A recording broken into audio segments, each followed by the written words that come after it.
September is one of the most beautiful months of the year for a road trip here in Central Ohio, and the drive I'm making today is best suited for a vehicle with overdrive. Today I'm headed to a suburb of Dayton called Huber Heights. It's about an hour and 15 minutes west of downtown Columbus, right off Interstate 70. The reason for my trip down there today is to pick up some parts for the 55. Paul needs a whole new set of body mounting bolts and a sheet metal hardware kit for the nose on the car. Starting route to Restoration World. So I'm going down to check in with my buddies at Restoration World today and see what all they've got in stock for the 55, because I figure in the next couple of weeks I'll be in the market for a lot more than just some body bolts and a hardware kit. As it turns out, I wasn't the only one out enjoying the weather today, and thankfully the traffic wasn't too bad other than the construction through downtown Columbus. Anyway, I managed to make it down to exit 36 at Huber Heights in about an hour and a half from our house. It was about 4:15 when I pulled in, and that gives me about 45 minutes to shop around and check things out. Personally, I'm kind of an old school shopper. I like to look at things in person and take some mental notes of things that I hadn't thought about that I might need after I see them on the shelf. Here in Central Ohio, we're very fortunate to have places like Restoration World and Jegs that we can just drive to and go look at the parts in person, especially sheet metal and aftermarket restoration parts. You keep plenty of 55 Chevy Chrome here? Oh, you betcha, man. Because I'm going to need a bunch of it. As much as I can, you know. Listen, I'm going to need bumpers and all kinds of stuff. Not a problem. Bel Air Chrome script. We got you. So you're saying this side trim's pretty nice stuff? It is beautiful stuff. Take a look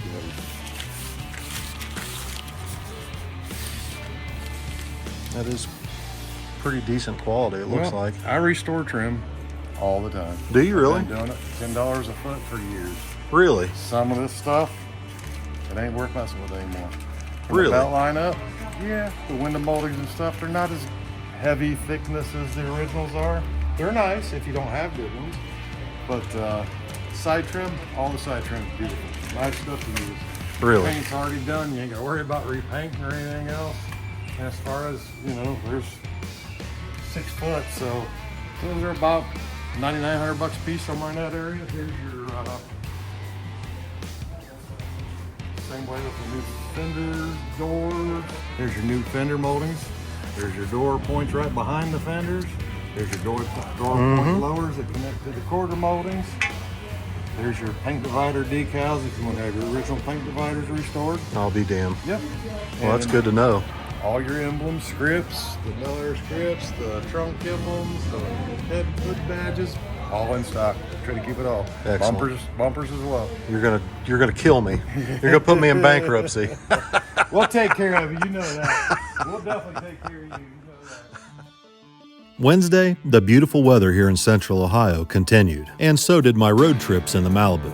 The first item on my agenda for today is to take these parts that I picked up at Restoration World straight up to the body shop and check in with Paul, Nikki, and Jesse at House of Pearls. Now, over the course of the last day and a half or so, there's been another project that's popped up that's been waiting in the wings for quite a while. Although I dearly love my 79 Malibu, the first car I ever drove legally on the road was a 71 Nova. Unfortunately, when I was about 19 years old, I parted out my first one, and within a year or so, Vicki and I traded a running 78 Malibu for my Nova that I have now as a rolling chassis. As a young man with limited income, I did the best I could to fix the car up, but I really couldn't afford to fix the car right. The car has slowly deteriorated over the last several years to the point where I don't even want to look at it. But thanks to my kids, all that is about to change.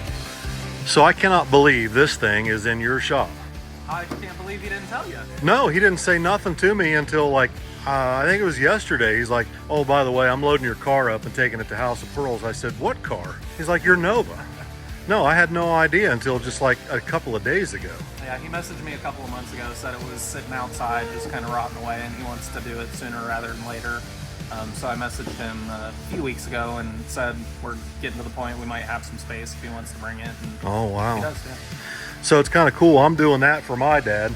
And he's doing this for me. Yep, that's what he was talking about yesterday. He was like, the 55, we're nostalgic for that one, and Billy's nostalgic for this one. So it makes sense. He was saying he was trying to talk you into black. I was saying the same thing. Red will be nice though.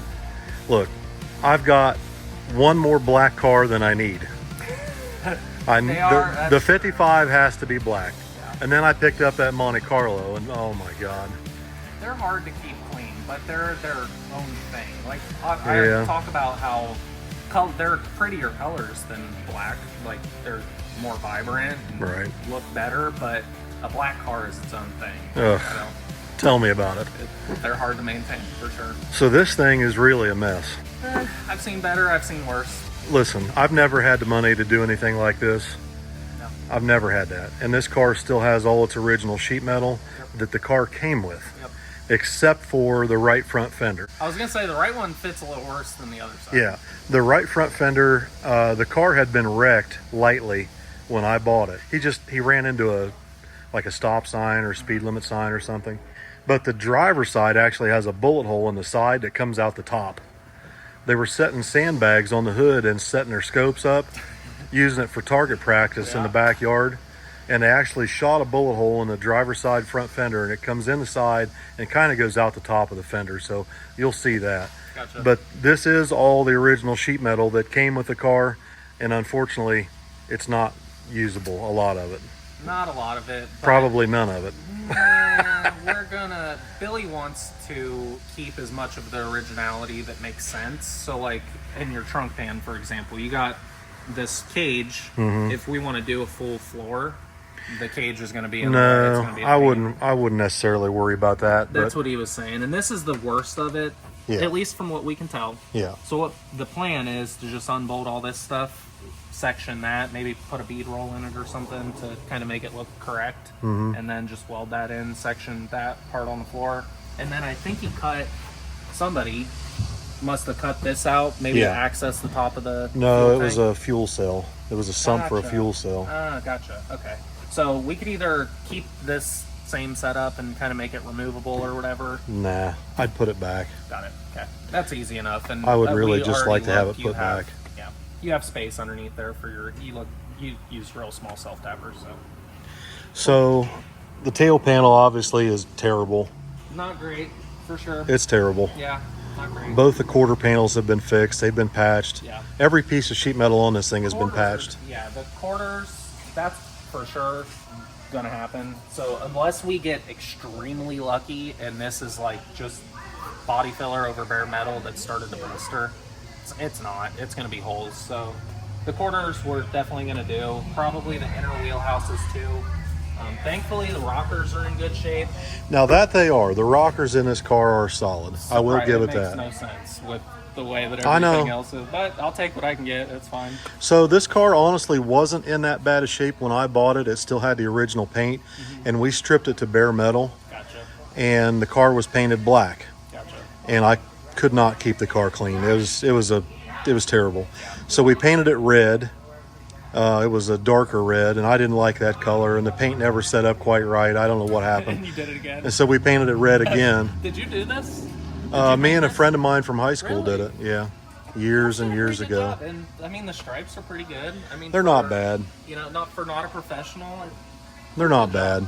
Pretty good job. But I'm pretty sure you're probably going to want to put doors on it and I would like fenders. To. Yeah, and these doors are such a pain because the hinges are actually welded to the body on these cars, and they're pinned. So you gotta pull the pins out, and the pins are always fight you. Like we just did that 71 Ventura. Yep. Thank you. We just did that thing, and the pins were hell. So, but we'll get it.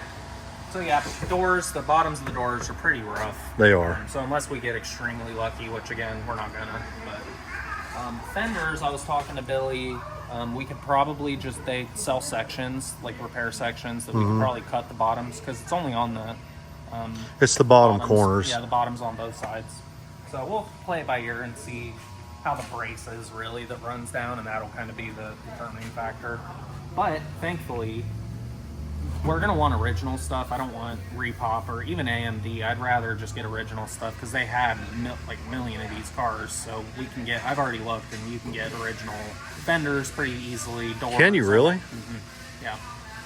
Wow. Pretty I would have easy never find, guessed actually. that. Yeah, pretty easy. Now the chrome, it was brand new GM when I put it on. Really? Yeah, the eyebrows and the headlight bezels, but they've all been damaged and cracked and... This is going to turn out great. I mean, now the front bumper's not original. Oh, gotcha. That's not GM. Gotcha. this is where, yeah, Billy ran it up underneath the back of the golf cart pulling in the trailer once. The one that makes me the most That's upset. gonna be the one that doesn't come out. Oh yeah, the one that makes me the most upset is the rear bumper. That was the last original GM rear bumper left in existence back in like 93, 94. Really? And I had it shipped in. It was actually in a dealership in Oklahoma, and Billy put it in the race car trailer one day, and he didn't get it in far enough and closed the back door. Damn. And it closed, and he latched it, but he let the car ride all the way to the track with it rubbing on the door. And it damaged the chrome on the rear bumper. Gotcha. But that is an Worse. original GM bumper on the back. Gotcha. So I don't know what we're going to do. I'm kind of leaning towards maybe a pump gas big block engine for this and putting vintage air back in it, Yeah, that'd be sweet. because this was an original air conditioned car, and of course I stripped all of it. Yeah. Well, I was also talking to Billy about that too. If you guys wanted to run inners again, because I think they do have like fabricated for like extra. Oh, I've clearance, got they're, inner like, fenders flat. for it. Yeah, I'm saying like they might sell like custom fabbed ones that are flatter and give you more room, because the inners on these are a little large. They do. Yeah. They come into your room a little bit. Well, I mean, to be honest, I'd rather just leave it stock Gotcha. looking. Yeah, then just keep your original inner fenders, yeah. and then you'll figure it out from Yeah, there. I've got them. They're down there at the house. Got it. We took them out when Billy put that twin turbo setup in it That's for a what he little was while. saying. Were those in pretty good shape? Yeah. The inners? Yeah. So I need to bring those up, and then the hood is still at the Yes. shop. I need to bring it up. Yep. And of course, it's got that hole in the center where the carburetor stud came up through it. That's what he said. He said that too. Yeah. Easy enough. He said it was a small hole, not the Supra-sized hole. Yeah. So, that'd be Yeah. easy.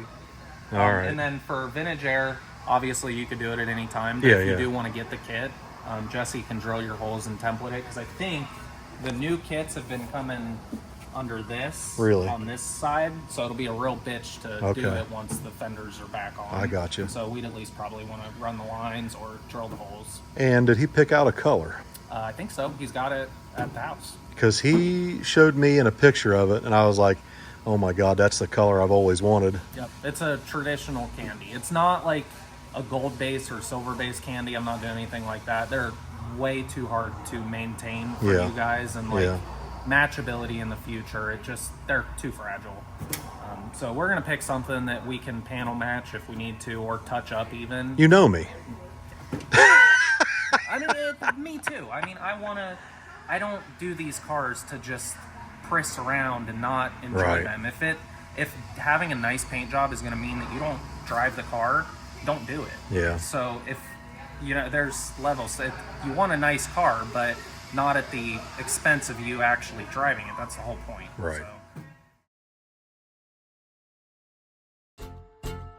All right, good morning, everybody. It is Thursday morning. I'm headed down to Mark's to pick up some stuff for Bob. We've got some dyno work to do today up at the machine shop. Bob's got a customer's 434 small block. If you remember a few episodes back, we talked about it briefly. It's got a set of AFR 245 heads on it. It's a really nice piece. I got to stop down at Mark's to pick up an oil filter and some oil for Billy, because we're getting ready to dyno Billy's big block here in the next few days. And I needed to pick up some spark plugs for this dyno session today, so we can put fresh plugs in it as we tune it in. Back at the shop, I think Tanner's working on the Monte Carlo today. He's trying to get the brakes up on it. He started that process yesterday, and something happened. I don't know what's going on, but all the brake lines are pulled off of it this morning, so I assume he's going to be working on that today. He's almost got the 327 ready to put down in the El Camino. I'm excited for that. I can't wait to get rid of this freaking 6-cylinder and the turbo 350 out of this thing and put overdrive in it, so it's not screaming as I'm driving up the road all the time. But so anyway, let's go see Mark for a few minutes and see what he's up to today. Get the lowdown on who showed up to work and who didn't. See which one of them's sitting in the bathroom taking a shit on company time this morning. It's almost like I know what's about to happen before it happens. Mark's two youngest associates at the parts store are known for taking off work without any notice and for taking a shit on company time. I typically refer to them as Thing 1 and Thing 2, and as the reason Mark's pulled all his hair out. What are you doing, paying your bills? What? Well, I'm getting to see some taters in. This time I got stuff coming and not going out. Oh, well, that's good. Yeah, it is good. I wish I had stuff coming in and not going out. Well, I don't know what to tell you about that. Look at this. You already got all my stuff Hey, laid I out. was ready. It's because I texted you last night, you didn't I? did. When I ask for parts up front, I get them. Now, buckwheat, that's a different story. Yeah, that is a whole difference. Mark already had all my parts laid out on the counter ready to go and even helped me load them in the back of the El Camino. Where in the hell's your workers at? They're supposed to be helping carry parts Well, you out. would think so, but I think some's occupied in the back and Occupied in the back? yeah, you know, in their office. You're lucky you came out of your office when you did. I was coming back there to beat on the door. Yeah, last time you gave Tyler a nice warning that you were back there.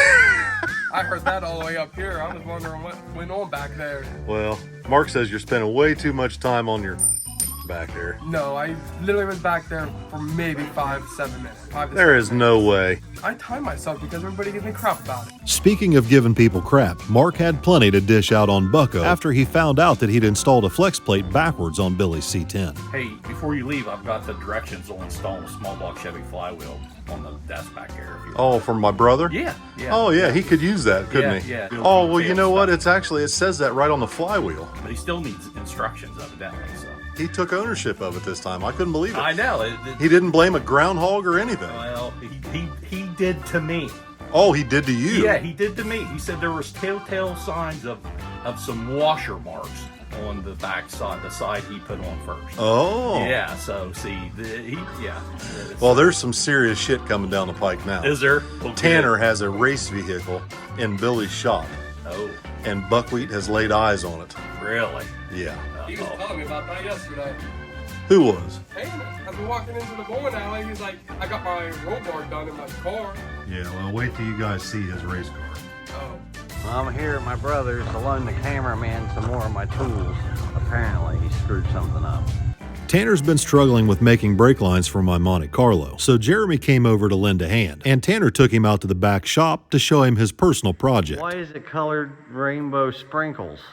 I don't know, that's the way I got it. Oh my. I have a feeling that if Tanner doesn't repaint this truck another color, that the problems he's having with my brake lines will be the least of his concerns. So, the problem with your brake lines wasn't exactly you, was it? No, it was my cutting tool that my boss provided for me. Yeah, non-maintenance of toolbox along with vehicles. So look at this, it looks like a yard. Well, there's some organization for one. I've got better than a Kmart box at a yard sale. This pile of that he's had for I don't know how long. Where did I throw it at? Here it is. This plastic pile of crap is what they've been cutting brake lines with. It's going in the trash. So once you get decent cutters over here, you should be good to go. Yep, no more leaky brake lines. Around my shop, typically the person who is not there to defend themselves will always be found at fault and found liable for whatever the problem is that particular day. By the time Steve and Buckwheat had pinned the leaking brake line debacle on me, I was headed northbound in the El Camino up to the machine shop to help Bob Dyno test his 434 for one of his customers this morning. By all accounts, it looked like today was going to be a good day. The weather's beautiful. It appears that my Monte Carlo is finally going to have brakes by the end of the day, and Bob and I are finally getting the opportunity to make some dyno pulls on this really nice 23-degree 434 small block that his customers are eagerly awaiting to hear run and see just what kind of power it makes. The engine we're working on today is completely brand new. Although it's already been through 2 separate machine shops, this will be the first time this engine's ever actually run. Our first pull of the day was with 34 degrees of timing on Fuel Factory F12 112 octane race gas using Bob's ATM 4150 1050 CFM carburetor. After making 653 horsepower on the first pull, Bob bolts on a brand new ATM 4500 1050 Dominator built for this application and makes another pull. The bigger carburetor and a little more RPM picked us up to 661 horsepower, but unfortunately the engine seems to want to fall off at 6,500 RPM. Since this engine uses a Jessel belt drive, Bob was prepared to move the cam timing around until we saw this. We've got water in number 7. Well guys, our dyno session got cut short today. Bob was getting ready to move the cam timing in a little bit and he pulled all the spark plugs out, and it's a good thing he did. There's water coming out of number 7 back there, so we've either got a head gasket problem, we've got something going on. We're not sure. Just have to take it back apart and see what the hell's going on. It happens. Thankfully, we caught this problem before the customer took it home and put it in the car. So anyway, since we wrapped up early at the machine shop for the day, I started headed for home and got a text message from a friend of mine who asked if I could meet him at the body shop. This guy's name is Scott Mason. He owns a couple different magazines, one being GM Scene magazine and the other being CK Truck magazine. Scott was out running around in his daily driven 6.2 ZF 6-speed powered C10 pickup. Scott is the guy that got me hooked up with Golden Star restoration parts and was a major contributing factor into me trying the sheet metal that we used to restore Mom and Dad's 55 Chevy. When Scott found out that my Nova's up here, he wanted to stop and check it out and see how things came out with Mom and Dad's 55. This is the first time Scott has seen the car since they hung new quarter panels and floor pans in it, and he was eager to see how everything fit together and speak to Paul and Jesse about any problems they had during the process of putting the car back together. Given Scott's background as a photographer, editor, and publisher of GM Scene magazine, he has seen a lot of these cars restored. It's nicer underneath than anything I own, Scott. It's nicer than anything I've ever owned. Brand new or not. What do you think? It's beautiful.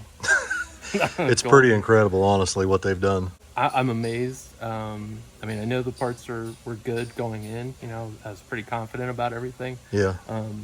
But seeing is believing. Dude, the gaps on this car are incredible. Yeah. And they haven't even started to work them yet.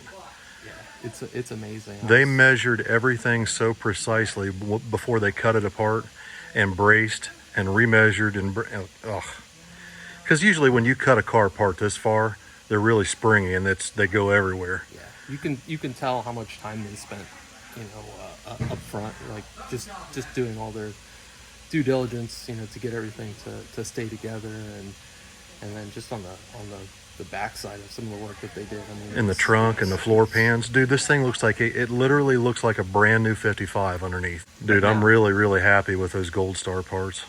Yeah, Paul and Golden Star, everybody there, like. Hopefully he's watched some of the videos. Yeah. Has he? I've sent him several of the videos. Okay. Super excited about it. Dude, so. I can't thank him enough, and you for getting me hooked up with him, because I was very reluctant at first, because the name Golden Star, it doesn't sound, you know what I mean? You think, oh man, dude, this stuff, it's amazing. It fit really good. Yeah, I'm super excited, and I'm glad that, you know, I'm just glad everybody could get together and you know. I was really worried. I mean, I told you up front, I'm like, if this stuff doesn't fit, didn't I? Oh yeah, you told me. I mean, we had a conference call repeatedly with Paul. I mean, we were all on a conference call, and I'm like, look, man, if this stuff doesn't fit, he's like, put it on. I really appreciate you guys. Thank you for everything you've done to help me with this. Thank you. It's been exciting to watch it and to see it come to life. So this is the guy behind CK Truck magazine and GM Scene magazine. Yep, right? The hidden face. The hidden face. The guy behind the lens. Well, thank you, Scott. I appreciate you very much, man. We appreciate it.